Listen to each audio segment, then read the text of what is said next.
전능하사 천지를 만드신 하나님 아버지를 내가 믿사오며 그 외아들 우리 주 예수 그리스도를 믿사오니 이는 성령으로 잉태하사 동정녀 마리아에게 나시고 본디오 빌라도에게 고난을 받으사 십자가에 못 박혀 죽으시고 장사한 지 사흘 만에 죽은 자 가운데서 다시 살아나시며 하늘에 오르사 전능하신 하나님 우편에 앉아 계시다가 저리로서 산 자와 죽은 자를 심판하러 오시리라. 성령을 믿사오며 거룩한 공예와 성도가 서로 교통하는 것과 죄를 사하여 주시는 것과 몸이 다시 사는 것과 영원히 사는 것을 믿사옵나이다. 아멘. 아버지, 당신의 마음이 있는 곳에 나의 마음이 있기를 원해요. 아버지, 당신의 눈물이 고인 곳에 나의 눈물이 고이길 원해요. 아버지, 당신이 바라보는 영혼에게 나의 두 눈이 향하길 원해요. 아버지, 당신이 울고 있는 어두운 땅에 나의 두 발이 향하길 원해요.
오늘 하나님의 말씀은 요나서 4장 10절에서 11절입니다.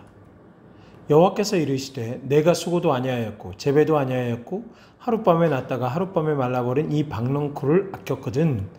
하물며 이 큰 성읍 니느웨에는 좌우를 분별하지 못하는 자가 12만여 명이요 가축도 많이 있나니 내가 어찌 아끼지 아니하겠느냐 하시니라. 아멘. 하나님의 선하심 때문에 화가 난 적이 있습니까? 오늘 말씀에 나오는 요나 선지자가 그렇습니다. 요나는 아수르라는 나라의 니느웨라는 성읍에 하나님의 회개의 말씀을 전하라고 명령받은 선지자였습니다. 그런데 그는 그곳에 가기 싫어했죠. 왜냐하면 그는 이스라엘 민족만이 택함받은 하나님의 백성이며 그들만이 하나님의 사랑과 복을 받아야 할 사람들이라고 생각했기 때문입니다. 그래서 그는 하나님의 말씀과는 다른 곳 다시스로 도망가기 위해 다시스행 배를 탑니다. 그렇게 그는 하나님의 말씀을 피해 도망가다 풍랑을 만나고 물에 던져지고 큰 물고기 뱃속에 있게 됩니다. 그는 그곳에서 회개하고 하나님의 말씀을 따라 니느웨로 가게 됩니다. 니느웨에는 거기서 요나는 40일이 지나면 하나님의 말씀대로 그 성이 무너질 것이라고 외쳤고 니느웨 성 사람들은 그 말씀을 듣고 회개하고 하나님께 돌아오게 되죠. 자, 이때 하나님의 사람 요나의 마음은 어땠을까요? 하나님의 뜻대로 되었으니 아주 많이 좋아하면서 하나님을 찬양했을까요? 아닙니다. 그는 오히려 하나님께 화를 냅니다. 하나님, 이럴 줄 알았습니다. 그래서 제가 그렇게 니느웨라는 곳으로 안 가고 도망치려고 했던 것이죠. 당신의 말씀은 능력이 있고 또한 당신은 인자와 자비가 풍성하셔서 그들이 돌아오면 재앙을 내리려는 당신의 뜻을 돌이키실 것 아닙니까? 이방신을 섬기고 하나님을 모르는 그들을 왜 이렇게까지 해서 회개하고 돌아오게 하시려는지 이해가 안 됩니다. 그런 꼴을 보고 사느니 차라리 죽는 것이 낫겠습니다. 하나님 도대체 왜 그러십니까? 라고 말입니다. 요나는 자기를 위해 풀로 만든 텐트를 만들고 하나님께서 니느웨 성을 어떻게 하는가 두고 보자고 하면서 그곳에 있었습니다. 그런 그에게 하나님께서는 박넝쿨을 준비해 주셨습니다. 이는 따가운 햇볕과 햇빛을 가리고 그늘을 만들어서 요나의 괴로움을 덜어주기 위해서였죠. 요나는 그 박넝쿨로 인해 아주 크게 기뻐했습니다. 그런데 하나님께서 그 준비해 주신 박넝쿨을 하룻밤 사이에 다 말리셨습니다. 다음날 아침에 요나는 뜨거운 햇볕 아래서 차라리 죽는 게 낫다라고 할 정도로 정신이 혼미해진 상태가 되어버리고 맙니다. 여전히 하나님을 향하여 잔뜩 화가 나 있는 요나를 향해 하나님께서는 이렇게 말씀하십니다. 여호와께서 이르시되 내가 수고도 아니하였고 재배도 아니하였고 하룻밤에 났다가 하룻밤에 말라버린 이 박넝쿨을 아꼈거든. 하물며 이 큰 성읍 니느웨에는 좌우를 분별하지 못하는 자가 12만여 명이요 가축도 많이 있나니 내가 어찌 아끼지 아니하겠느냐 하시니라. 아멘. 요나는 그 박넝쿨을 심지도 않았습니다. 또한 그것을 위해 어떤 수고도 하지 않았죠. 하지만 그는 박넝쿨의 혜택을 누렸습니다. 비록 하룻밤 사이에 나고 말라버리긴 했지만 요나는 그것이 사라지자 죽음을 생각할 정도로 박넝쿨을 소중하게 생각했고 아꼈습니다. 그런 요나에게 하나님께서는 이렇게 말씀하십니다. 비록 니느웨 사람들이 나를 떠나 이방신을 섬기고 있지만 그들도 나 하나님이 만든 사람들이다. 그들을 다시 돌아오게 하기 위해 나는 오늘도 애쓰고 일한다.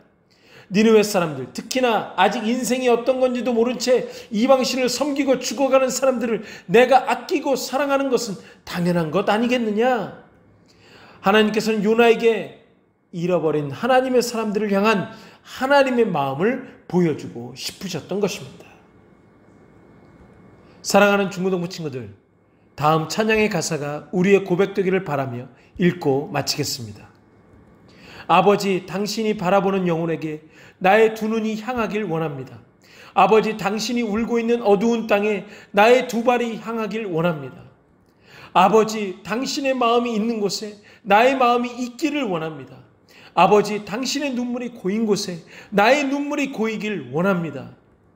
나의 마음이 아버지의 마음 알아 내 모든 뜻 아버지의 뜻이 될 수 있기를, 나의 온몸이 아버지의 마음 알아 내 모든 삶 당신의 삶 되기를 간절히 소망합니다. 기도하겠습니다. 살아계신 하나님 아버지, 감사합니다. 생명과 은혜를 주셔서 살게 하시고 믿음으로 살아가게 하시니 감사합니다. 주님의 하나님께서 하나님의 사람들을, 잃어버린 하나님의 사람들을 향한 하나님의 마음을 내가 알게 하시고 우리가 알게 하시고 그들을 향하여 우리의 마음이 긍휼하게 하여 주시옵소서. 아버지 하나님, 예배가 회복되게 하시고 매일의 삶에서 주님을 찾는 기도가 회복되게 하여 주옵소서. 고3 친구들을 붙잡아 주시옵소서. 살아계신 예수 그리스도 이름으로 기도드리옵나이다. 아멘.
하늘에 계신 우리 아버지여, 이름이 거룩히 여김을 받으시오며 나라의 임하옵시며 뜻이 하늘에서 이룬 것 같이 땅에서도 이루어지이다. 오늘날 우리에게 일용할 양식을 주옵시고 우리가 우리에게 죄 지은 자를 사하여 준 것 같이 우리 죄를 사하여 주옵시고 우리를 시험에 들게 하지 마옵시고 다만 악에서 구하옵소서. 대개 나라와 권세와 영광이 아버지께 영원히 있사옵나이다. 아멘.